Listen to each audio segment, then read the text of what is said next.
Саламатсыздарбы? Бүгүнкү адам укуктары сабагына кош келипсиңер. Бүгүнкү сабакта кандай темаларды камтыйбыз? Негизи адам укуктары деген эмне? Адам укуктары боюнча түшүнүк боюнча айтып беребиз. Экинчи, адам укуктарын пайда болушунун тарыхы. Үчүнчү болсо, адам укуктары жана адам укуктары боюнча эл аралык укуктун карама катнаштыгы боюнча айтып берүүдөбүз. Адам укуктары деген эмне? Адам укуктары ар бир адамдын анын төрөлгөнүнөн баштап жана жашоосу бүткөнгө чейин өзүнө таандык болгон ажыратылгыс укуктар болуп саналат. Ал укуктар адамдын улутуна карабастан, жашына карабастан, жынысына, расасына, динине, тилине же башка абалдарына карабастан ажыратылгыс болуп эсептелет. Эч ким, эч качан ал укуктардан түзмө-түз адамды ажырата албайт. Адам укуктар өз ара байланышкан, бири-бирине көз каранды жана бөлүнгүс болуп саналат. Бул нерселер болсо адам укуктарга биз айтып кеткендей эле таандык, ар бир адамга таандык болгон укуктар болуп саналат. Ал таандык укуктар орто кылымдардагы философтор Джон Лок, Томас Джефферсон дегендер басым жасап айтып келишкен. Джон Лок адам укуктарына жеке менчик эркиндүүлүк темаларына басым жасаган. Ал ойлогон, эркиндүүлүк жана жеке менчик ар бир адамга таандык болгон нерсе. Эч ким мамлекет болобу же комшу болобу андай адам укуктарына кол сала албайт жана ала албайт деп айткан. Андан улам Томас Джефферсон ага кошумчалап, ооба, ошондой бар, бирок эркиндик маселеси, адам укуктунун эркиндик маселеси эң өйдө жакта туруш керек деп басым жасаган. Юридикалык адабий тилинде айтканда, табигый укуктар адам укуктар деп белгилесек болот. Башка укуктар, юридикалык укуктар деп коебуз. Англис тилинде айтканда positive law же positive rights деп айтабыз. Бул эмне деген нерсе? Бул болсо адам укуктары, адам өзүнүн укуктарын колдоно алат, бирок мамлекет ага чектөө коет. Демек, бир адам укугу бар болушу мүмкүн, бирок ошол эле учурда жоопкерчиликтүү дагы болушу мүмкүн. Бир нерсе юридикалык туура эмес нерсе кылган учурда сөзсүз жоопкерчиликтүү тартат деген маселе. Адам укуктары көп жолу белгиленген. Биз айтып кеткендей эле, биздин доорго чейин орто кылымдар болобу, экинчи дүйнөлүк согуш, биринчи дүйнөлүк согуш жана азыркы убакытка чейин көптөн бери көп жерлерде адам укуктар деп басым жасайт. Ал адам укуктар улуттук мыйзамдар менен жана эл аралык мыйзамдар менен бекитилген. Улуттук мыйзамдар Кыргызстанда кайсы мыйзамдар деп айта алабыз? Эң биринчи болуп турган Кыргыз Республикасынын Конституциясы. Кыргыз Республиканын Конституциясы 5 май 1993 жылы кабыл алынган жана бекитилген. Кыргыз Республикасында адам укуктары ошол конституцияларда так жана ыңгайлуу түрүндө жазылган. Конституцияда адам укуктары жана жарандык укуктар бирме бир кетишет. Бирок айырмачылыгы жарандык укук мамлекет менен түзүлгөн, ошол мамлекетке таандык болгон укуктар деп эсептелинет. Бирок адам укуктары, адам кайсы жакта жүрбөсүн, кайсы өлкөдө жүрбөсүн, ал адамга таандык болгон нерсе. Мыйзамдар улуттук жана эл аралык деңгээлде болот деп айтып кеттик. Эл аралык деңгээлде болгондо биз көбүнчө юриспруденцияны алганда юридикалык адабийде бул болсо Бириккен Улуттар уюмунда уюмдар аркылуу чыккан резолюциялар деп эсептелинет. Мыйзамдардын тизмесинде эл аралык келишимдер, эл аралык салттык укук, жалпы жана эл аралык укуктук жана башка булактар болуп эсептелинет. Булактар деген эмне? Булактар деген адам укуктары болгон, адам укуктарын кайсы жакта жазылат дегенди түшүндүрөт. Адам укугун эволюциясы, башкача айтканда мууну деген түшүнүк бар юридикалык укукта, адамдар укугунда. Ал 3 этапка бөлүнүп өтүп кетет. Биринчи этап, биринчи муун бул эркиндик жана политикалык укуктарды камтыган мууну. Бул эмнени түшүндүрөт? Эркиндик жана политикалык укуктар бул адамдын адам катары, инсан катары негизделгенде эркиндик жана политикалык укуктарды өйдө коюп басым жасаган укуктар мууну болуп эсептелинет. Бул кайсы жактан, качан чыгып келген нерсе. Бул болсо Экинчи дүйнөлүк согуштун аяктоосу менен мамлекеттер жана жарандар бири-бирине болгон келишимин түзүп, өзүнүн эркиндигин жана политикалык ролун басым жасаган мууну. Экинчи муун адамдар арасы теңдик жана мамлекеттер тарабынан таанылган укуктар. Бул кандай түрү укуктар деп айтабыз.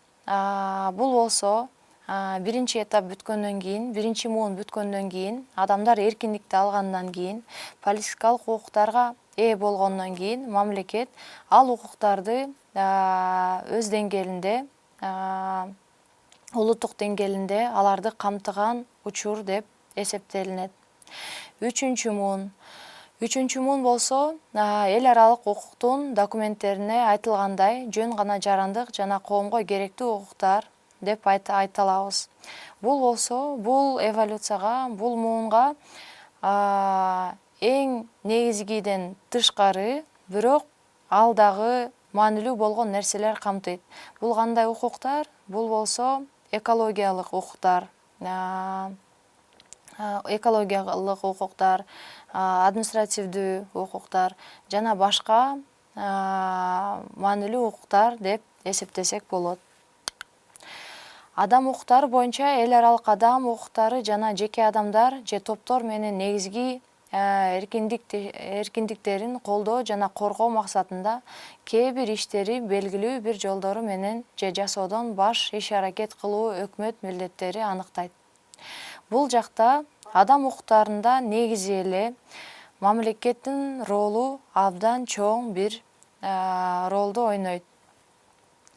Азыркы учурда 21-кылымда көптөгөн мамлекеттерде мамлекет өзү адам укугун бузуучу катары келет. Ошондуктан адам укуктары темасы эң жогорку ролдо турушу керек. Биз айткандай, табигый укуктарды мамлекет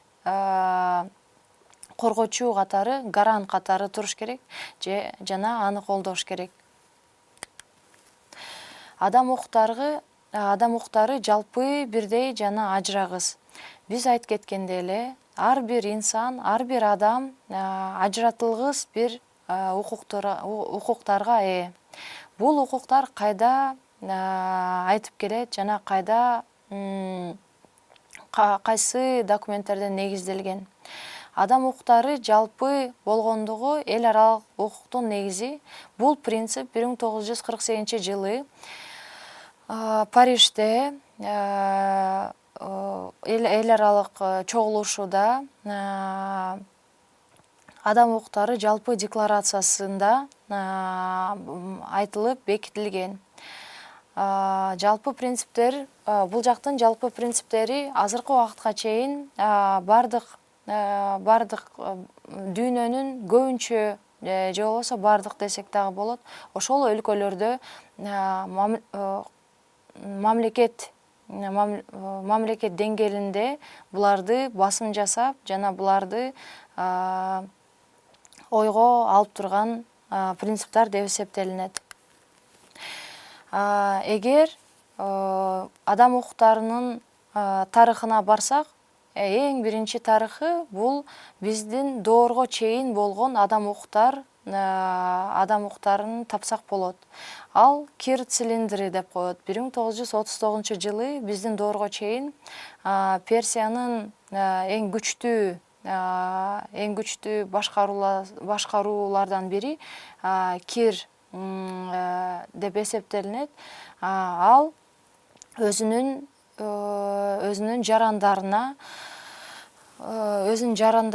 болгон адам укуктарын берген, жана ал башкаруучу ошол укуктары цилиндрге бекитилген, ошол жактан ошонун үстүнө жазылган деп эсептелинет тарыхта. Анан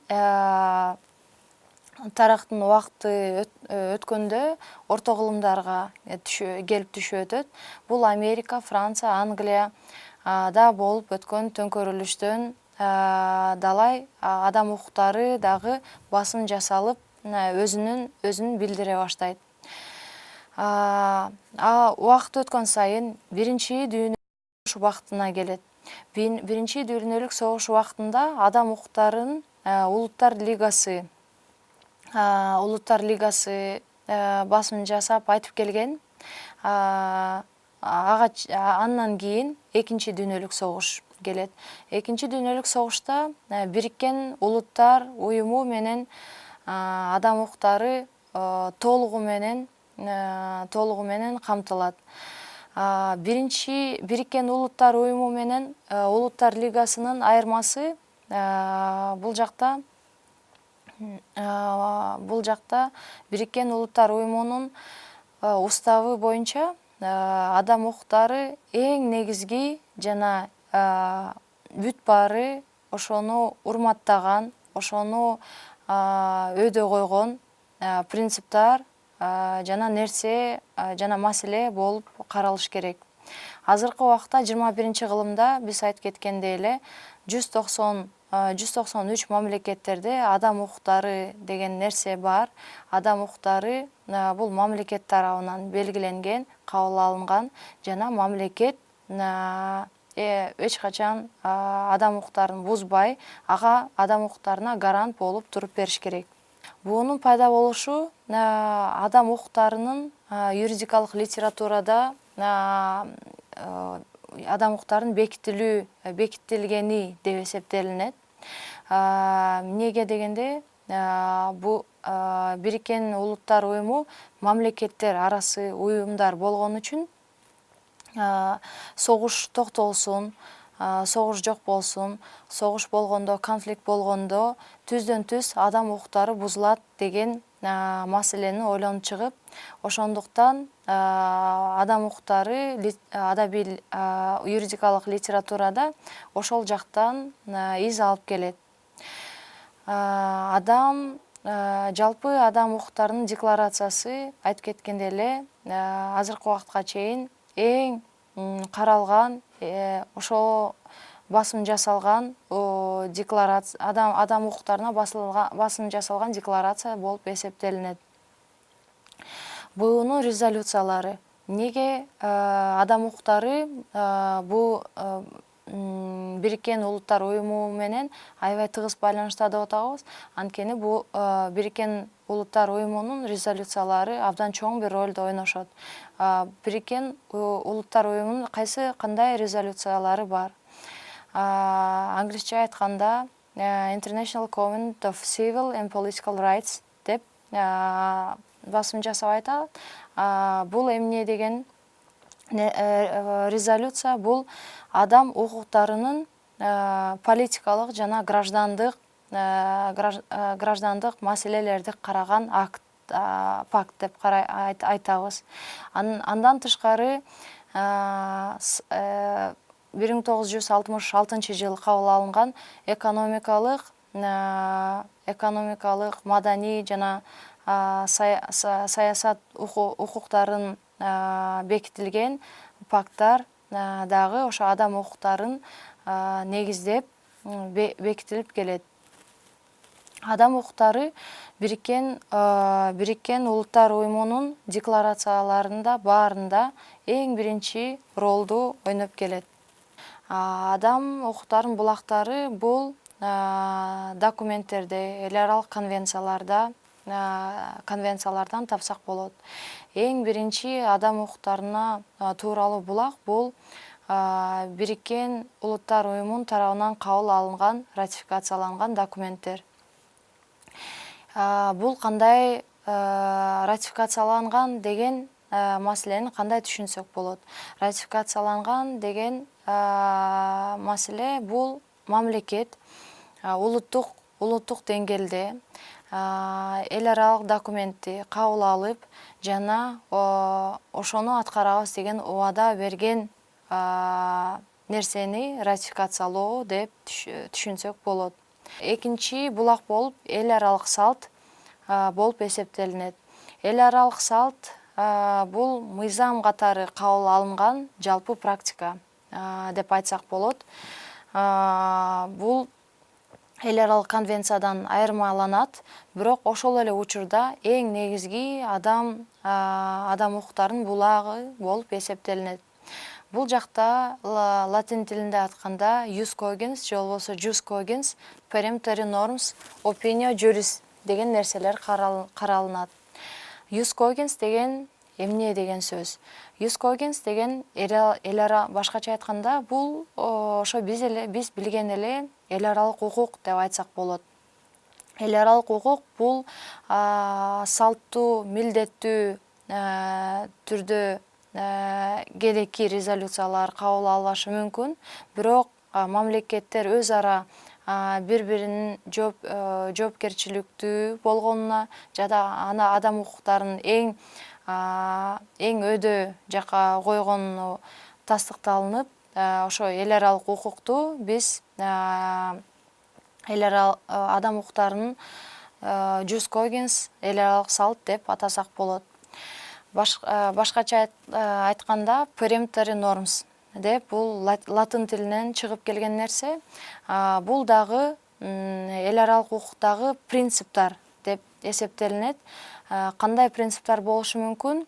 Бул кайра эле адам укуктарынын эң негизги ажыратылгыс болгон принциптар деп эсептелинет.